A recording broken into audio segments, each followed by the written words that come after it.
మాజీ మంత్రి Harish Rao media చిట్చాట్లో hot comments చేశారు. తెలంగాణకు మంచి జరుగుతుందంటే బీజేపీకి మద్దతు ఉంటుందన్నారు. అయితే రాజకీయంగా తాము న్యూట్రల్ గానే ఉంటామని స్పష్టం చేశారు. బీఆర్ఎస్ ను టీఆర్ఎస్ గా మార్చడం అనేది పార్టీ నిర్ణయమని తెలిపారు. బీఆర్ఎస్ ఎమ్మెల్యేలు పార్టీ మారిన తమకు వచ్చే నష్టమేం లేదన్నారు. ప్రజల కోసం తాము ఎప్పుడూ పోరాడుతూనే ఉంటామని చెప్పారు. కాంగ్రెస్ లాగా తాము ఇంటికి వెళ్లి కండువాలు కప్పలేదని విమర్శించారు.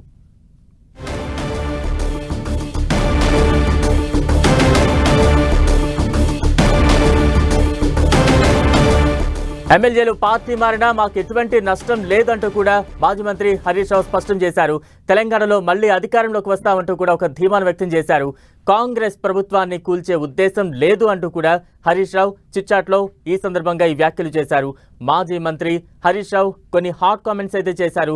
కాంగ్రెస్ ప్రభుత్వాన్ని కూల్చే ఉద్దేశం లేదని, తెలంగాణకు మంచి జరుగుతుందంటే బీజేపీకి మద్దతు ఉంటుందంటూ కూడా హరీష్ రావు తెలిపారు.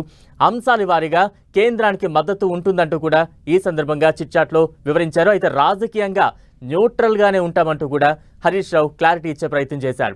బీఆర్ఎస్ ను టీఆర్ఎస్ గా మార్చడం అనేది పార్టీ నిర్ణయం అంటూ కూడా ఆయన స్పష్టం చేశారు. ఎమ్మెల్యేలు పార్టీ మారినా మాకు ఎటువంటి నష్టం లేదంటూ కూడా ఈ సందర్భంగా సంచలన వ్యాఖ్యలు చేశారు. మాజీ మంత్రి హరీష్ రావు తెలంగాణలో మళ్లీ అధికారంలోకి వస్తామంటూ కూడా ధీమా వ్యక్తం చేశారు.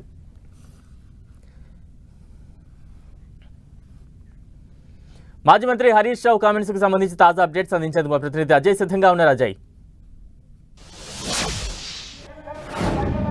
ఎస్ బలరాం, ఏదైతే హరీష్ రావు చేసినటువంటి వ్యాఖ్యలు ఏవైతే ఉన్నాయో ఖచ్చితంగా అది కొంత బీజేపీలో చర్చ జరిగే అవకాశం ఉంటుంది. పొలిటికల్ సర్కిల్లో కూడా ఈ అంశాలపైన పెద్ద ఎత్తున చర్చ జరిగే అవకాశం ఉంటుంది. ఎందుకంటే తెలంగాణకు మంచి జరిగితే బీజేపీకి మా మద్దతు ఉంటుందంటూ చేసినటువంటి వ్యాఖ్యలు అయితే కొంత పొలిటికల్ సర్కిల్లో కొంత చర్చనీయాంశంగా మారే అవకాశం ఉంటుంది. ఎందుకంటే ఇప్పటికే కాంగ్రెస్ ఆరోపణలు చేస్తుంది బీజేపీ బీఆర్ఎస్ ఒకటే అని.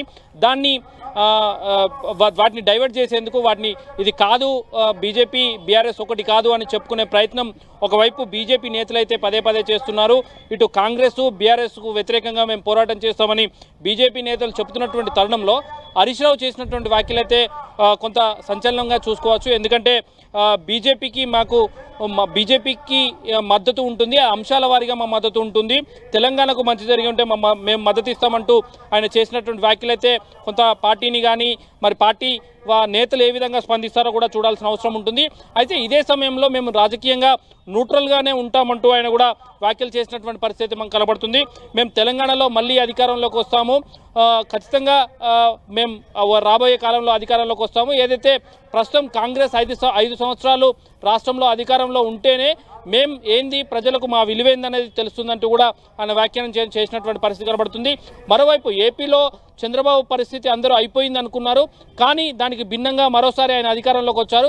ఇప్పుడు కూడా ఇక్కడ కేసీఆర్ పని అయిపోయిందని అందరూ అనుకున్నప్పటికీ కూడా భవిష్యత్తులో మాదే అంటూ కూడా ఆయన వ్యాఖ్యానించినటువంటి పరిస్థితి కనబడుతుంది. అదేవిధంగా ఉద్యోగులు, రైతులు, నిరుద్యోగులు కాంగ్రెస్కు వ్యతిరేకంగా చర్చ మొదలైంది. వాళ్ళలో ఖచ్చితంగా ప్రజల్లో కాంగ్రెస్ పట్ల 7 నెలల కాలంలోనే వ్యతిరేకత మొదలైంది. బీఆర్ఎస్గా మారడం అనేది టీఆర్ఎస్లో ఏదైతే గతంలో పార్టీ నిర్ణయం మేరకే అది జరిగింది. టీఆర్ఎస్ను బీఆర్ఎస్గా మార్చడం అనేది పార్టీ అంతర్గతంగా తీసుకున్నటువంటి నిర్ణయం, అందరి నిర్ణయం మేరకే ఈ నిర్ణయం తీసుకున్నామంటూ కూడా ఆయన వ్యాఖ్యానించినటువంటి పరిస్థితి కనబడుతుంది. ఇటీవల బీఆర్ఎస్కు చెందినటువంటి ఓ నేత మళ్ళీ టీఆర్ఎస్గా మారాల్సిన అవసరం ఉంది బీఆర్ఎస్ పార్టీ అని చేసినటువంటి వ్యాఖ్యల నేపథ్యంలో హరీష్ రావు ఇలాంటి వ్యాఖ్యలు చేయడం అయితే కొంత లేదు, ఖచ్చితంగా బీఆర్ఎస్ గానే ఉంటుందనే చెప్పిండనే కూడా అనుకోవచ్చు. అదేవిధంగా నేను మా పార్టీ లీడర్ను ఫాలో అవుతా, కేసీఆర్ ఏ నిర్ణయం తీసుకుంటే ఆ నిర్ణయానికి కట్టుబడి ఉంటాను అనే సంకేతాలను అయితే ఇచ్చినటువంటి పరిస్థితి కనబడుతుంది. అదేవిధంగా ఎమ్మెల్యేలు పార్టీ మారడం పైన కూడా ఆయన చిట్చాట్లో వ్యాఖ్యలు అయితే చేయడం జరిగింది. గతంలో మేము ఎప్పుడు కూడా ఎమ్మెల్యేల దగ్గరికి, ఎమ్మెల్యేల ఇంటికి పోయి మేము పార్టీలోకి చేర్చుకోలేదు, వాళ్ళే మా దగ్గరకు వచ్చి 12 మంది వచ్చి చేరితేనే కూడా చేర్చుకున్నటువంటి పరిస్థితి. అయితే ఆ ఎమ్మెల్యేలు పోయినంత మాత్రాన, బీఆర్ఎస్లో గెలిచిన ఎమ్మెల్యేలు కాంగ్రెస్లకు వెళ్ళినంత మాత్రాన మాకు కానీ మా పార్టీకి కానీ వచ్చే నష్టం ఏం లేదు. కాకపోతే మేము పోరాడాలి కాబట్టి పోరాడుతున్నాం. ఎందుకంటే ప్రతిపక్షంలో ఢిల్లీలో రాహుల్ గాంధీ ఉన్నారు, రాహుల్ గాంధీ ఈ పార్టీ ఫిరాయింపులకు వ్యతిరేకంగా పోరాటం చేస్తున్నారు, మేము కూడా ఢిల్లీ వేదికగా ఈ పార్టీ ఫిరాయింపుల మీద పోరాడతామంటూ కూడా ఆయన వ్యాఖ్యానించినటువంటి పరిస్థితి కనబడుతుంది. దీన్ని బట్టి కాంగ్రెస్ ఢిల్లీలో ఒక రకమైనటువంటి నిర్ణయాలను అమలు చేయడం, అదేవిధంగా రాష్ట్రంలో మరొకమైనటువంటి విధానాలను అమలు చేస్తుందని ఆయన చెప్పినటువంటి పరిస్థితి మనకు చూసుకోవచ్చు. ఈ రకంగా ఆయన చేసినటువంటి అంశాలైతే కొంత సంచలనం అయితే రేపుతున్నటువంటి పరిస్థితి కనబడుతుంది. అదేవిధంగా మనం చూసుకోవచ్చు, కేసీఆర్ నిండు సభలో లక్షలాది మంది ఉండగానే కాంగ్రెస్ 5 సంవత్సరాల పాటు అధికారంలో ఉండాలని కూడా ఆయన కోరుకున్నాడు. మేము ఉండాలనే కాంగ్రెస్ ప్రభుత్వాన్ని మేము ఎక్కడ పడగొట్టేందుకు ప్రయత్నం చేయట్లేదు అంటూ కూడా ఆయన చేసినటువంటి పరిస్థితి కనబడుతుంది. ఇక్కడ అధికారంలోకి వచ్చి కాంగ్రెస్ 7 నెలలైనప్పటికీ కూడా ఎలాంటి ముందడుగులు పడట్లేదని, గతంలో మేము 8 మెడికల్ కాలేజీలను అప్రూవల్ చేసి తీసుకొస్తే ఇప్పుడు 8కి 8 రిజెక్ట్ అయినటువంటి పరిస్థితి కనబడుతుంది. అందులో ఉమ్మడి మహబూబ్నగర్ జిల్లాలో 3 మెడికల్ కాలేజీలు మేము తీసుకురాగా అందులో ప్రస్తుతం 2 రిజెక్ట్ అయినాయంటూ కూడా ఆయన వ్యాఖ్యలు చేసినటువంటి పరిస్థితి కనబడుతుంది. ఎప్పుడైతే ప్రభుత్వం మౌలిక సదుపాయాలు కల్పిస్తుందో, స్టాఫ్ను కేటాయిస్తుందో అప్పుడే మెడికల్ కాలేజీలకు సంబంధించినటువంటి పర్మిషన్ ఉంటుంది తప్ప లేకపోతే అవి రిజెక్ట్ అవుతాయి. పాలన సరిగా లేదు, అడ్మినిస్ట్రేషన్ పైన దృష్టి సారించాలంటూ కూడా ఆయన చేసినటువంటి పరిస్థితి కనబడుతుంది. మొత్తంగా ఇటు బీజేపీకి అంశాల వారీగా మా మద్దతు ఉంటుందని హరీష్ రావు చేసినటువంటి వ్యాఖ్యలు అయితే బీజేపీ నేతల నుండి ఎలాంటి స్పందన వస్తుందో మాత్రం చూడాల్సిన అవసరం అయితే ఉంది. Right, thank you Ajay. మొత్తంగా హరీష్ రావు వ్యాఖ్యలు ఇప్పుడు తెలంగాణలో హాట్ టాపిక్ గా మారింది. తాజా అప్డేట్స్ అందించేందుకు మా ప్రతినిధి గోపి సిద్ధంగా ఉన్నారు. గోపి, హరీష్ రావు వ్యాఖ్యలు ఏ రకంగా అర్థం చేసుకోవాలి? దశల వారీగా రాష్ట్రానికి మేలు జరుగుతుందంటే బీజేపీకి మద్దతు ఇస్తామంటూ కూడా ఆయన చేసిన వ్యాఖ్యలు ఏ రకంగా అర్థం చేసుకోవాలి? ఇవి పొలిటికల్ వ్యాఖ్యలు కాదు. రాజకీయంగా మేము ఏ పార్టీతోనూ ముఖ్యంగా ఒక అవగాహనతో ముందుకు వెళ్ళము. కేవలం అంశాల వారీగా రాష్ట్ర అభివృద్ధికి సంబంధించి చట్టాల విషయంలో ప్రజలకు మేలు జరుగుతుంది అంటే గనక ఖచ్చితంగా అందుకు బీఆర్ఎస్ మద్దతు ఉంటుంది. పార్లమెంట్ లో కీలక చట్టాల విషయంలో గతంలో రైతు చట్టాలని బీఆర్ఎస్ వ్యతిరేకించడం జరిగింది. అలాగే మంచి జరుగుతుంది అన్న చట్టాలకు సంబంధించి పార్లమెంట్ లోపల బయట ఇటు కేంద్రానికి న్యూట్రల్ గా అలాగే మద్దతుగానే వ్యవహరించిన పరిస్థితి ఉంది. సో ఇప్పుడు కూడా రాజకీయ పరమైన కోణంలో కాకుండా రాష్ట్రానికి మంచి జరుగుతుంది అనుకుంటే గనక ఆ విషయాల్లో మేము ముఖ్యంగా సహకారంగానే ఉంటుంది అని చెప్పి బీఆర్ఎస్ పార్టీ ఆయన వైఖరిని వెల్లడించడం జరిగింది. సో ఇప్పుడు పార్టీ మారడం వల్ల ఆ అంశానికి సంబంధించి ఫిరాయింపుల అంశానికి సంబంధించి గడిచిన 4 రోజులుగా కేటీఆర్ అలాగే హరీష్ రావు ఇద్దరు కూడా ఢిల్లీలో ఉన్నారు.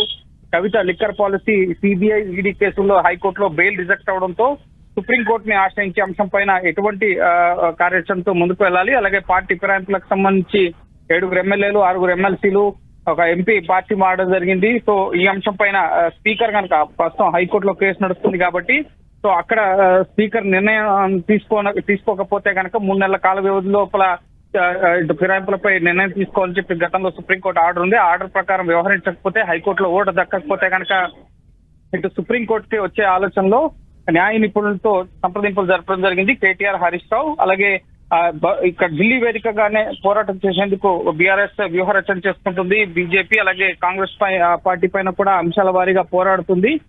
ఖచ్చితంగా కాంగ్రెస్ పార్టీ ఇటు తెలంగాణలో ప్రస్తుతం కాంగ్రెస్ అధికారంలో ఉన్నా మేము నెంబర్ 2 పొజిషన్ లో ఉన్నాం. ఖచ్చితంగా మళ్ళీ మేము మా పవర్ ని రిటైన్ చేసుకుంటాం. చంద్రబాబు ఏ విధంగా బౌన్స్ బ్యాక్ అయ్యారు మేము కూడా అదే విధంగా బౌన్స్ బ్యాక్ అవుతాం. మేము అధికారంలోకి వస్తాం. ఆ ధీమా ఉంది. ఇప్పటికే ఉద్యోగుల్లో, రైతుల్లో అలాగే నిరుద్యోగుల్లో కాంగ్రెస్ పట్ల వ్యతిరేకత మొదలైంది.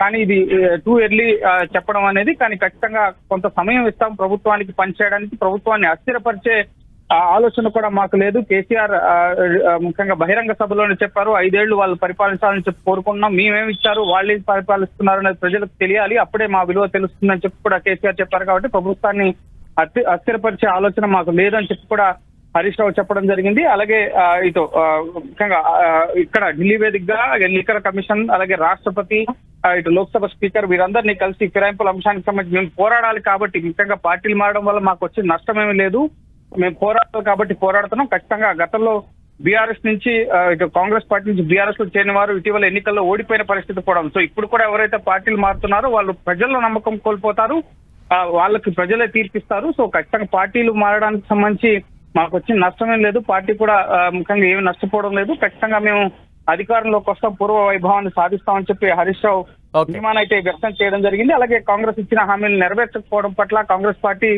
గ్యారంటీలు అమలు పరచకపోవడం పట్ల కూడా ఆయన విమర్శలు చేయడం జరిగింది. సో ఖచ్చితంగా కొంత సమయం అయితే ప్రభుత్వానికి ఇస్తాం, ప్రభుత్వాన్ని అస్థిరపరిచే ఆలోచన లేకుండా ప్రభుత్వాన్ని పనిచేసేందుకు మేము వాళ్ళకి సలహాలు సూచనలు ఇస్తాం, ప్రభుత్వ వైఫల్యాలను ఎత్తి చూపుతామని చెప్పి హరీష్ రావు వ్యాఖ్యానించడం జరిగింది. అలాగే బీజేపీ విషయంలో అంశాల వారీగా కూడా కేవలం హరీష్ రావే కాదు కేటీఆర్ కూడా అంశాల వారీగా మేము న్యూట్రల్ గా ఉంటాం, రాజకీయ కోణంలో మా మద్దతు ఉండదు, కానీ ఖచ్చితంగా ప్రజలకు మంచి జరుగుతుంది అంటే కనుక ఎన్డీఏ ప్రభుత్వ హయాంలో మేము వాటికి సపోర్ట్ చేస్తామని చెప్పి కూడా కేటీఆర్ చెప్పడం జరిగింది. Thank you Gopi.